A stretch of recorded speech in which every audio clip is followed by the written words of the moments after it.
Hi అండి, అందరికీ నమస్తే. వెల్కమ్ టు ఈ అమ్మ చేతి వంట. ఈరోజు రెసిపీ ఏంటంటే, నేను హోటల్లో మాస్టర్కి ఒక రోజుకి 1000 రూపాయలు ఇచ్చి ఈ బిర్యానీ అయితే నేర్చుకున్నాను.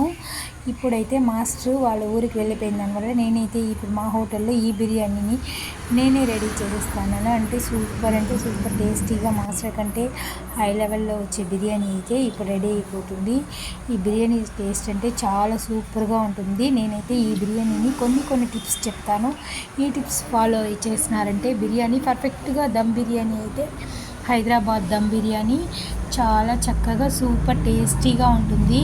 ప్రతి ఒక్కరూ ఈ బిర్యానీని ఇంట్లో మనం బయట 150-200 పెట్టి కొనే బదులు ఇంట్లోనే ఈజీగా సింపుల్గా చేసుకునే మెథడ్ అయితే నేను నేర్పిస్తాను. నేను ఖచ్చితంగా ఫస్ట్లో నాకు ఈ బిర్యానీ అంటే కూడా ఏం తెలీదు.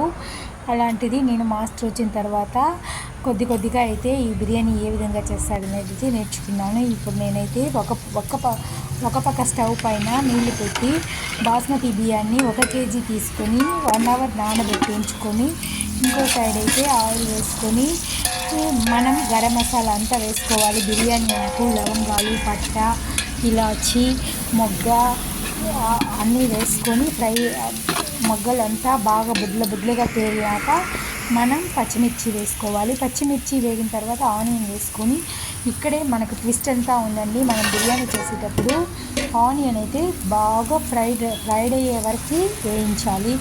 ఆనియన్ ఎట్టి పరిస్థితుల్లోనూ పచ్చిగా ఉండకూడదు. అంత ఆనియన్ అయితే ఎంత టేస్ట్గా ఫ్రై అవుతుందో అంత బిర్యానీ అంత టేస్ట్గా ఉంటుంది.